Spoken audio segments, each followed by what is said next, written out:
Lucy Connolly. Táto 41-ročná matka z Birminghamu dostala 2 roky a 7 mesiacov basy natvrdo za nasledovný status. Hromadné deportácie. Už aj. Zapálte všetky zasrané hotely plné tých bastardov.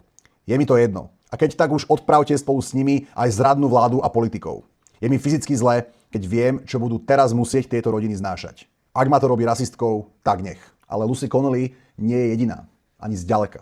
V Británii je každý rok stíhaných cca 12 000 ľudí čisto za výroky na sociálnych sieťach. V Nemecku je to tiež približne 12 000. Francúzsko 7 000. V Rakúsku 5 000 a v Švédsku 2 000. Väčšina z týchto stíhaných osôb sú stíhaní za kritiku migrácie. A potom si vygooglite iné meno. Mohamed Abkr, tento Brit, oblial 2 starčekov benzínom a podpálil ich. A trest? Takzvaná hospital order, teda nútený pobyt v psychiatrickej nemocnici. Takže matka skončila za status v base a vrah v nemocnici.